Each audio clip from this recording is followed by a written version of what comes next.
record. So now you're being recorded. If you have anything you later want edited out, feel free to let me know. And people are still joining, and we're in a temporary phase where we're having to admit people. Shortly, we will be on a Linux Foundation Zoom channel and not have the restrictions that universities have created for the use of Zoom. Just starting with the agenda, the community reports are nearly good to go. There's about a 12-month window that will try to be consistent for all reports. And we do kind of have a workflow for doing them. There's a little bit of discussion about the design and what kinds of information we want to provide, but I think mostly we're final. And the submission form that the Linux Foundation is running for us is working, and the gathering of data and assembly of reports, there's a process for that. Vinod, maybe you want to describe what the process will be, since it will involve your hands. Yes. So the process will be like any project or community who wants to have a community report will submit the request on the website. And once the request is submitted with the desired information, they will have the option they want the report to be public, or they just want a copy of report and not to be public for everyone. Based on that, the process will be forwarded to Grimoire Lab and to Augur. They both will generate the desired graph, 2 graphs on both the sides. And once the graphs are there, I'll put the graphs in the PDF format and generate the report, and will submit it to them. And if it is made public, then it'll be put on the CHAOSS website. Otherwise, it will not be there. All right, that sounds good. Vinod, would you mind sharing the minutes on your screen? My computer upgraded to Catalina overnight, and I have to reboot Zoom in order to share my screen, apparently. So let's not do that right now. It's just good to have the kind of agenda that we're going through as part of the recording. Makes it more interesting for people. They kind of know what we're talking about. The next thing on the agenda right now is badging, and I will defer to Matt Snell, I think, on badging. Yeah, we finished the second pilot testing. Looks like Matt put his, or Matt G put his recommendations on here for what we should be, what he suggests for the newest update. So we're looking at launching on September 14th. I think that date is pretty set in stone at this point. And Exciting. Yeah. We're really happy to have the people we did to help build the project. And we're working on getting reviewers. So if you'd like to be if you like diversity and inclusion, you find a passion for it, and you'd like to help people work with events to obtain badges for software events or in hardware events and all that kind of stuff, then I will leave an email here. And you can go ahead and get in contact with me if you want to be a reviewer or a moderator, if you really like to be part of the D&I badging program. So there's a question here that says, what does the CHAOSS logo indicate? As well. That's a good question. Does anybody have an answer for that one? What does the CHAOSS logo indicate? Yes. I'm not sure who asked that. I'm the one that asked that. So I was kind of curious. So what does the logo, the colors, like what does it mean, stuff like that? I don't think that, I think we sought the assistance of somebody who understands matching colors to look good for deciding on the colors. The logo, the letters in the logo are just an acronym for the working group of the project, which is community health and open source software, I think. Is that what it stands for? I always AS forget. Analytics. Open source software.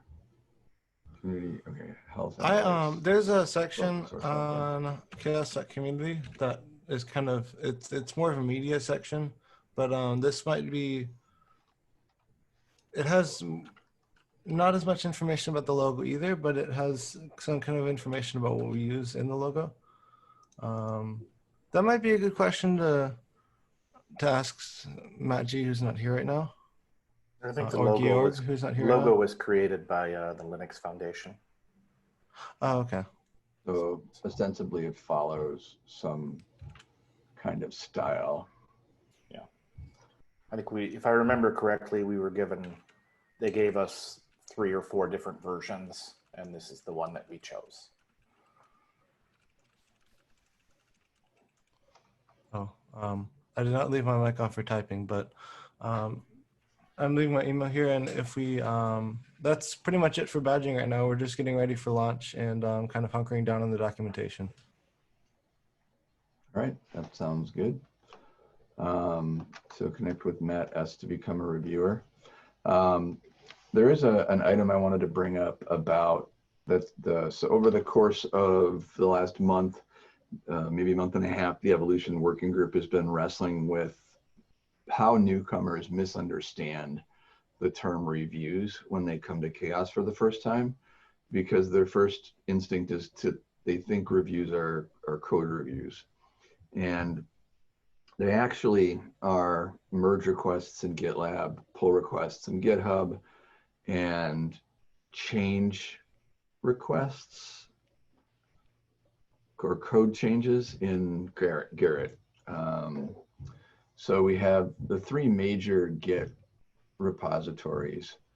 So it's a patch, basically. It's a patch or a change in Garrett is the language they use. And so we've been trying to come up with a platform agnostic way of distinguishing code reviews from pull requests, merge requests, and patches or changes. And so the term that we came up with after some discussion to propose is that we change this to change requests, which could be explained as representing the 3 major platforms for Git and distinguishing that activity in software development, especially in open source, from code reviews, which are a different function. So I guess I'm throwing that proposal out there for discussion.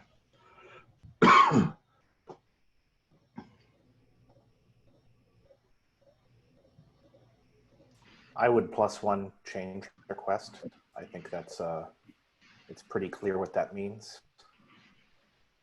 And I can't think of. Sorry, keep going.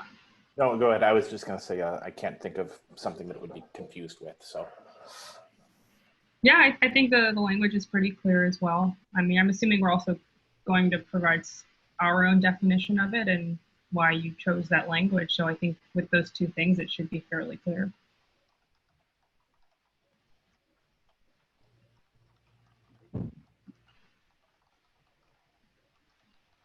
Are there any objections or reasons that people on this call see to not change it, or are we kind of at a soft consensus?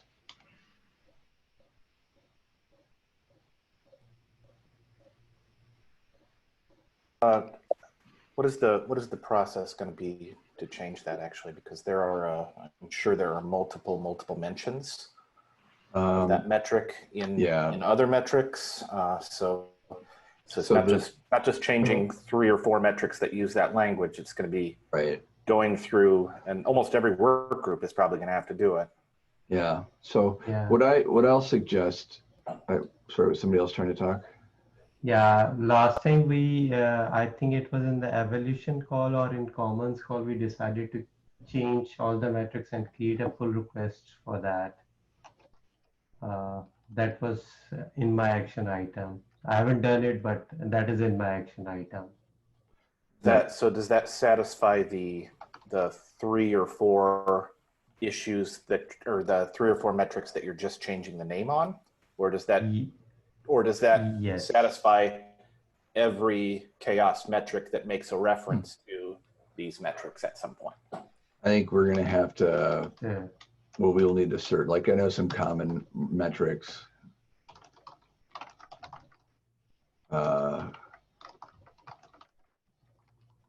I do use reviews. The process that we've discussed, and I think maybe first and foremost, I think we should re-raise this question on the monthly call next week, just because the monthly call is one that we tend to get more attendance at. I don't want to appear to be jamming anything through, and I think exposing it to as many eyes in the community as possible before we make the change is a good idea. But then they'll be changed and executed as an interim release, and the name will include temporarily during the interim release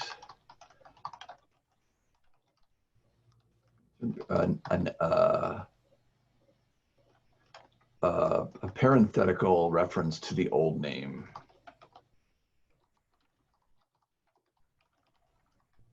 Would this be a good time to revisit the idea of creating some sort of dictionary, starting with this term? Well, so now we've come full circle because the idea of, so the discussion of having a dictionary emerged from the confusion about the use of this term. And so we kind of kicked it back to the evolution working group to try to come up with a term that's more clear and doesn't possibly indicate something completely different. And when we asked what other metric terms that are used are confusing, we didn't, in previous calls, we couldn't come up with any. I don't think the idea of a dictionary is wrong. But why don't you raise the question, Kevin?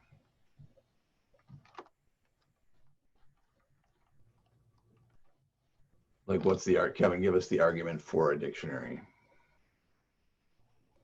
I think you satisfied my question on that. I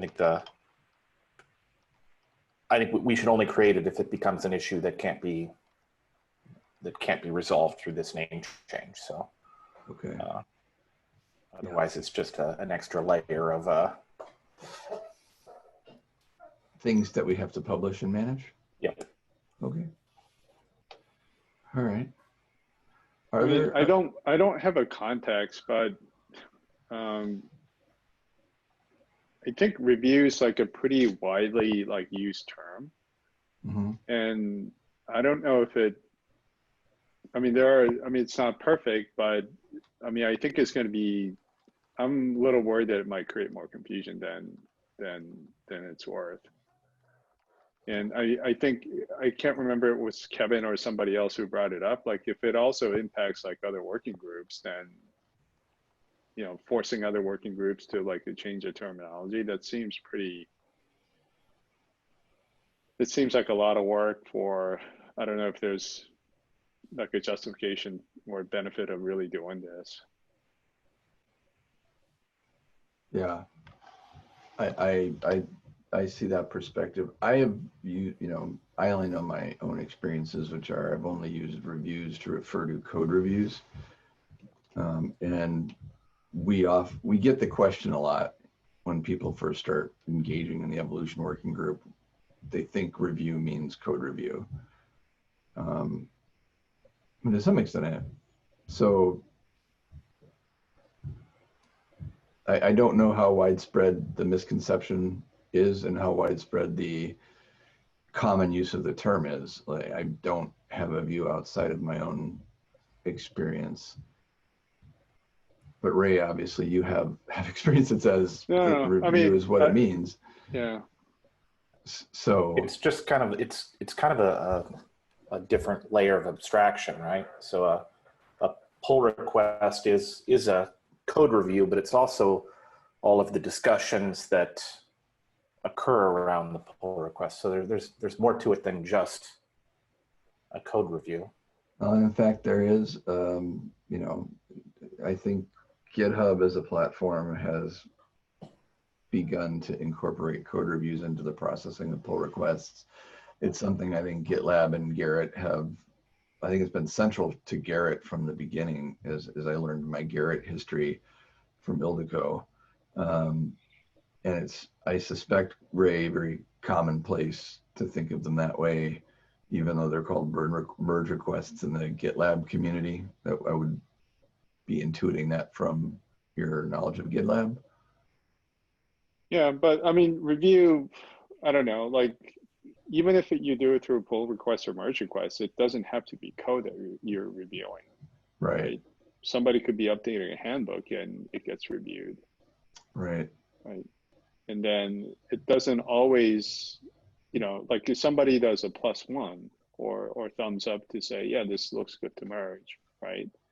I mean, it's a review, but that's not a change request, right? You're not requesting any change. You're just saying it sounds good and we're going to merge it. To me, it's, hi, it's Ildiko here. To me, when we say review, I think about the action, so the verb and not the noun. I don't know if that helps or not, but when we talk about reviewing code or documentation change or anything, I always think about the action that someone comments on something or adds a +1 or a thumbs up or +2 or whatever that the tool allows to do. And when we talk about these change requests, that's less of kind of an action from the perspective of it appears there and all the action happens once it's there from community perspective.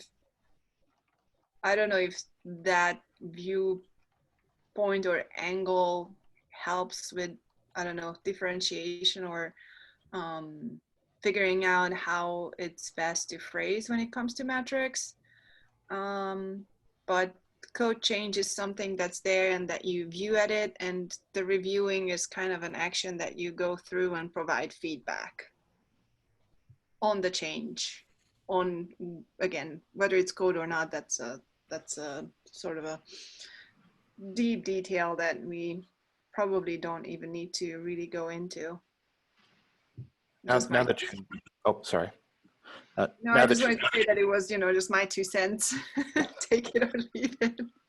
Now that you mentioned that, there is kind of a directional component to that, right? So a review is coming from the community, whereas the merge request or change request is coming from the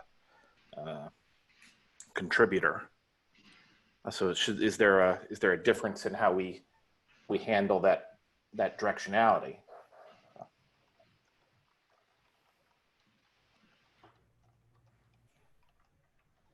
I mean, the reviews could also be done by anyone, right? I mean, you necessarily need like a merge rights to provide a review. I mean, it depends on the project, but I think in most projects I've been involved in, anyone can chime in and provide a feedback. Like, this code is going to break X, Y, Z, and you don't need to have like a merge rights to do that. Like, anybody in the community should be able to do it.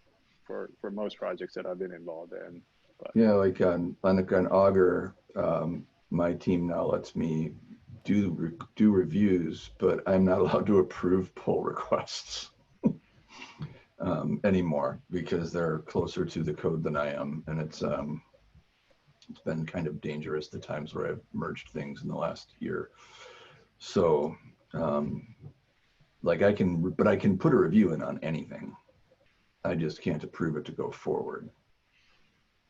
I mean, if somebody has a perception that review, we only mean like code review, I think it might be better to say, well, code review is a component of it, but it's review of like anything, right? And so, I mean, maybe it's just like an edification that we need to do when new people join, but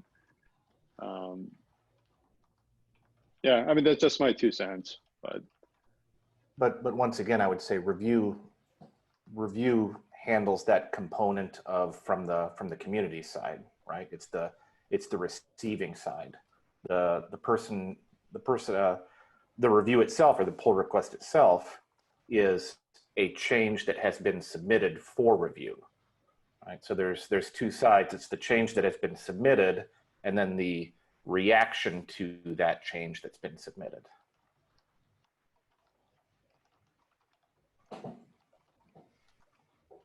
Sorry, does that make sense? It does. I think so. And I think it also kind of plays on what Adiko was talking about in terms of the thing and then the action on the thing.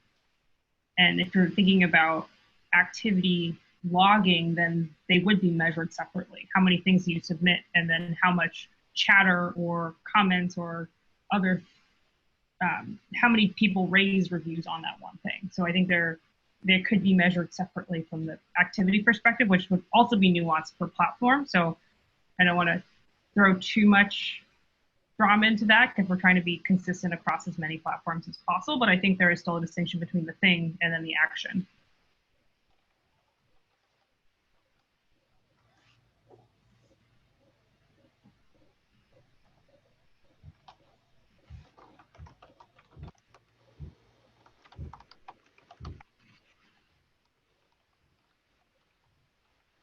So the thing, which is the change request,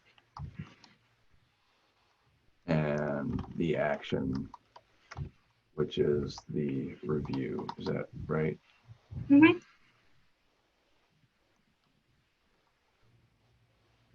Other discussion? I think what Kevin mentioned is very important, to pay attention of the directionality. Then adding to, like, I can just borrow from the Cathedral of Bazaar concerning code review or review in general, where it claims that many eyes can catch a bug. Mm-hmm. Yeah, so it should really be open to the community. Even though some projects really like specify code review as a more technical inclined thing, which is correct in that perspective, where only those who really have an expert knowledge can really do some iteration and provide feedback. But based on the fact that many eyes can still catch bugs better, the Cathedral of Bazaar will fit best here. So I think if we look at directionality and then we try to look from that perspective, also then the review will have a broader dimension than just focusing on a smaller set of people. Tell me if I'm capturing the gist of what you're saying there, Armstrong, in the notes. Okay. I wasn't sure. The second part of what you said I was clear about. I wasn't sure. I think directionality is just referring to that thing action distinction. Yeah, like the directionality is what Kevin mentioned. I was just saying, okay, if we look like the Cathedral of Bazaar, the award-winning paper by the Linux Foundation, by I think Linux Trova, where it claims that many eyes can catch a bug. So code review should be open to the community, because even a novice can come in just with a basic knowledge in, let's say, a language like Python or C++ and catch up a semicolon that even experts have escaped it. So that iteration and then review should not also be limited to code. Yeah. Yeah, it's many ways of gaining feedback from the community.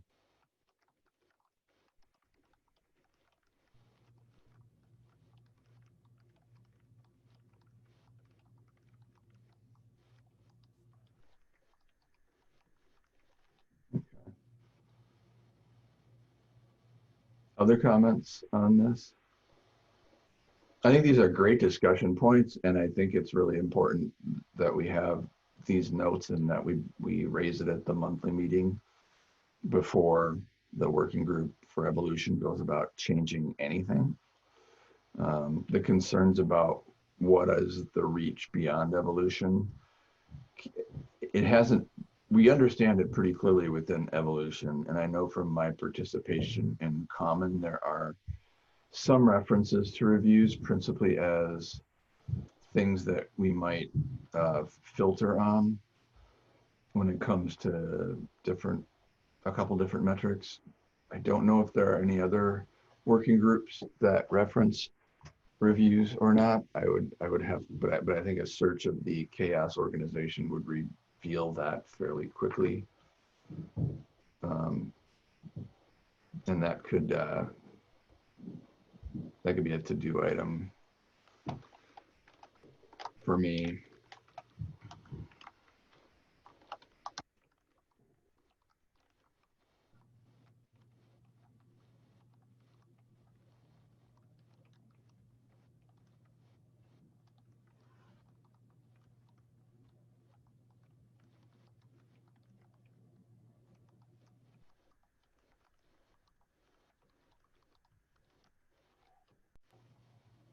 Certainly, I think the way it's mentioned right now is as a noun, not an action, but we should check that out. I think Ray's made a good point, and I think we should make sure that we have not, that we're not stepping into another pile of confusion. I don't know if we are or not. I'm hearing a lot of support, but I'm also hearing a few really, really important questions that I think need to be answered and discussed at one more of these, and especially at a monthly meeting. Any other discussion on this proposal? I agree. I don't think any decision needs to be made right away, and we probably need to think about it a lot more. So. Okay. Are there any other items that people have for discussion today? Anything from the working groups?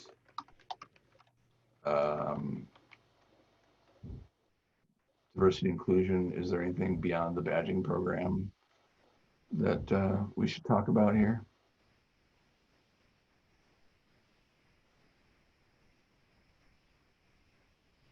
I know the value working group has been doing a lot of work with the SCMS. Anything from the value working group that we should discuss?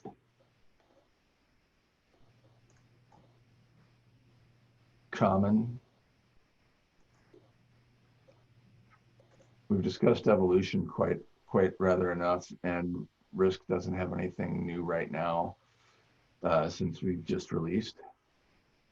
Any other new business? We don't have to take up the entire 50 minutes, but if there is other new stuff that folks want to talk about, it is welcome.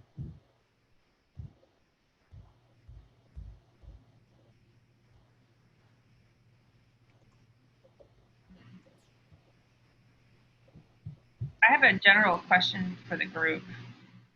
Yes. So I've caught wind that it's coming predominantly out of some of the working groups in Kubernetes or on Kubernetes, but they're going to be revamping the DevStat platform that collects analytics around all the CNCF projects. And I was curious if there's any overlap between this community and those that are working on that refresh. Presently, to my knowledge, there isn't, but I think that it would be great if we got engaged in that discussion. There is some overlap there's some cross discussion happening with the SPDX group and with the Core Infrastructure Initiative at a higher level.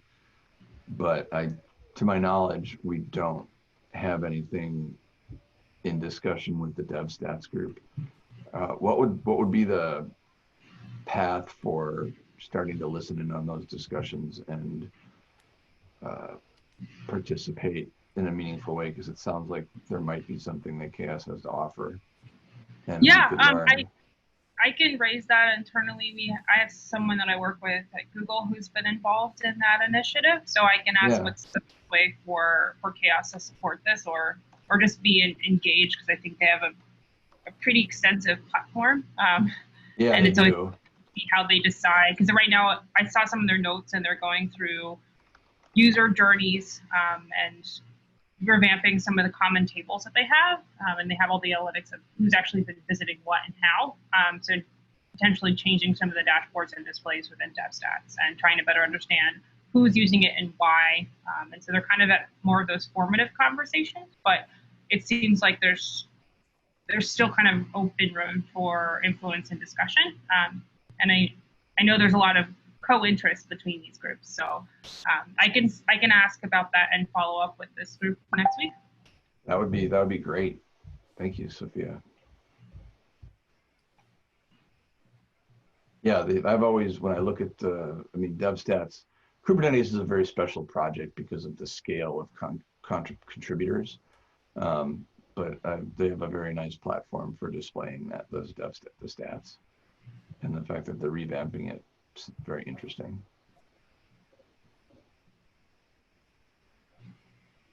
Other new items for discussion, or does anyone want to talk about DevStats a little further?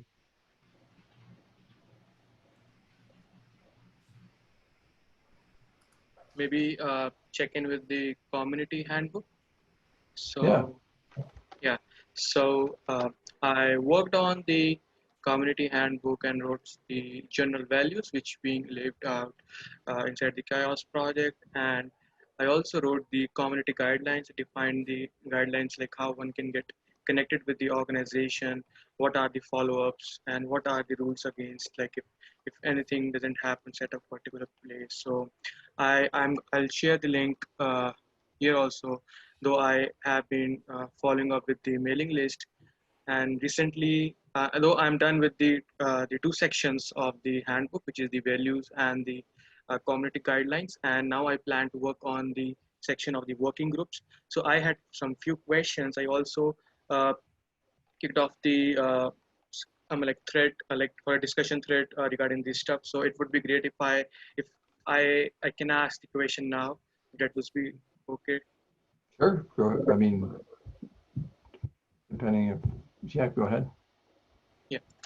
So I just wanted to know, like, how any working group decides, or like how any working group decides, like what new focus area can be, like how they define any new focus area of the metrics. Anybody else want to take that? I think focus areas are the first things they define when they develop the working group or they start their direction, because they need a kind of focused direction to develop their metrics. Okay. So that evolves over the discussion. I can share the example of value working group, which was revamped recently. So in that there were different proposals going on for the focus area. Initially, everybody was proposing metrics, but it was not clear like how it's going to support. So the discussion was, okay, we need to have a like focused direction where we can see a different group of metrics fits in that. So with the discussion within the community, those focus areas are decided or evolved. Once they are evolved, then like everybody is welcome to propose any metric. Once the metric is there, then we see where this metric is more aligned within that particular focus area. If a metric comes and we don't have a particular focus area, then a group might decide, okay, let's create a new focus area. But even that is in the mid of the process, but when the focus group starts, like they in the first phase decide the focus areas. Okay. Sounds interesting. Yeah. I can also add some history here. The first working group that we started at CHAOSS was the Diversity and Inclusion Working Group. And the focus areas were informed by research that Emma Urban has done at Mozilla, and said the research showed that a diverse and inclusive community has these aspects. And then we used each of those as a focus area where we wanted to develop metrics to understand if those aspects are present. The second work. Okay, go ahead. No, before I move on, Sean, what's the question? Oh, the long history is we had a software group and a metrics group. And then we developed these working groups. And I remember diversity and inclusion and evolution, which was called growth, maturity, and decline at the time as the first two. I don't remember the order they emerged in though. I believe growth, maturity, and decline was the second working group. Okay. We could go back to the Git log. Yeah. And growth, maturity, He'll and tell us.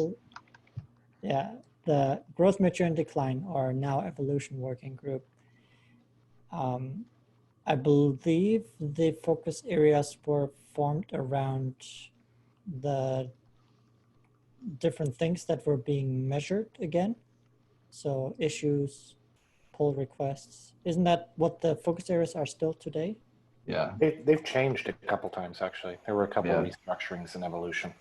Mm-hmm. Yeah, there were, evolution's gone through the most evolution, I think, in terms of restructuring and reorganizing itself, because it's been very active. And so the third, I don't know if it was the third one group. I forgot the order. I would go back. Was risk? I think risk or value. It might have been value. Value and risk came about the same time. Yeah, I agree. Both were started after the open source summit in, I forgot where, I think in San Diego. And the way those working groups started out, their focus areas was based on focus groups we did. I remember, Sean, you led a focus group at the conference. Maybe that was Leadership Summit. I think it was before San Diego, because I was at San Diego. At that time, focus groups were there, but they were not like well defined or have a more focused areas, or they were still in evolution process.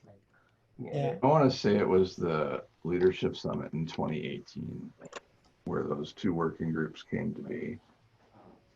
Maybe that's where they came, but anyway, I do remember we had open sessions asking, hey, what if you hear risk, what are the different things you think about for risk? And then through this working group, we came out with business risk and license risk and all of those different risk types. And those informed the focus areas. And then we started developing metrics for each focus area. I agree. So when it comes to writing a manual, I think these groups have formed much sort of in a classic kind of punctuated equilibrium way, where there's an idea and a group of people start working on that idea and forming metrics around it. And at some stage, it gets reshaped or something significant reshapes it once at least. And then the work continues. So I think the first phase, and I think the case of every working group but common so far, has been the group starts out with one set of ideas, and by doing the work and getting input from the community, it evolves to a separate, not always completely different, but then it evolves. The ideas that are being pursued in a working group evolve. So there's a startup phase, and there's some kind of significant decision phase where some of the structures, either the focus groups or the terms of the metrics or things, evolve in each case. So Jessica, I know this was a big history lesson. Did you get the information you were looking for? Yeah, so much. So I think like I would require to get through all the stuff which is already available on the website or on the GitHub's repositories, and understand this stuff again. So probably like for writing this particular thing, I need to know each and every aspect of the working groups, right? So that is what I wanted to kick off through the mailing list. Like, yeah. I wonder if through the manual, if the purpose might be to discuss how a working group is formed, and maybe some discussion of the experience of existing working groups is that after formation, they go through evolution. They don't necessarily stick with exactly the same ideas that got them started. Like instead of trying to present a handbook formula for how do you curate a working group, let people know that it can be messy. Is one thought that I have. So do you want me to also add some kind of histories to the handbook, right? It links some history kind of stuff, like how Yeah, things I don't think you want to, yeah, I don't know this thing. I don't think you want to make it a history manual, but I think presenting the idea that working groups come together when people think there's a collection of metrics that belong in one, and often the initial idea that got a working group started changes as that working group does its work. I think setting the expectation that you're not expected to imagine a working group or contribute to a working group, and that what that group is focused on remains static. I think it's evolved. What the working groups are and what individual working groups do have evolved based on the interest of the people that are engaged in this community. And so I think they're not static. They're not, yeah, they never really, and they're never finished. I think they get to a point of sufficiency at sometimes, but. And with regards to the handbook page, keep it general, keep it so that it's more inspirational for what the steps are. Don't be too prescriptive because every working group has evolved differently. Take the high level themes and keep it short.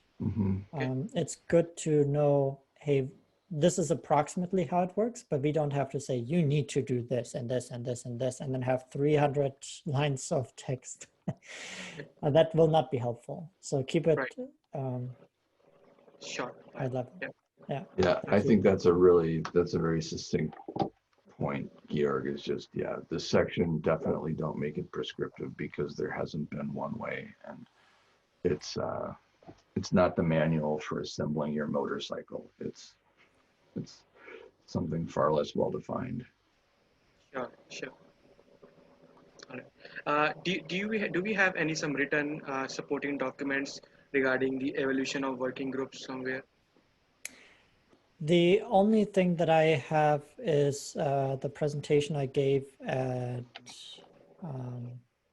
the opening for CHAOSS.Con in Brussels, where I talked a little bit about it. So if you go to the videos from the last CHAOSS.Con, I have a little bit of a history there, but not in a lot of detail. And if you go to the start of the very first meetings of those each working groups, this Google Doc sheet, you can find some ideas that what have evolved in that meeting. Okay, sure. So, George, would it be possible for you to share with me the particular video which you referred now? Yes, I'm looking it up right now. Okay, sure.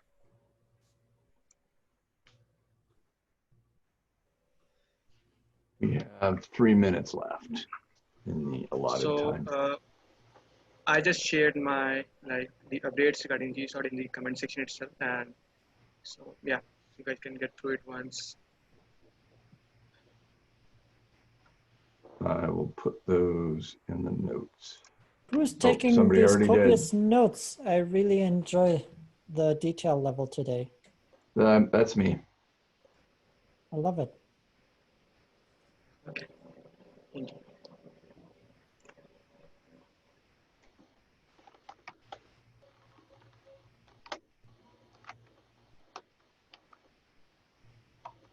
Any other things you would like to let me know, like what other aspects I need to focus, or like what other things I need to take into consideration while going and writing about the community handbook? I think you've gotten enough feedback to keep you going for a week.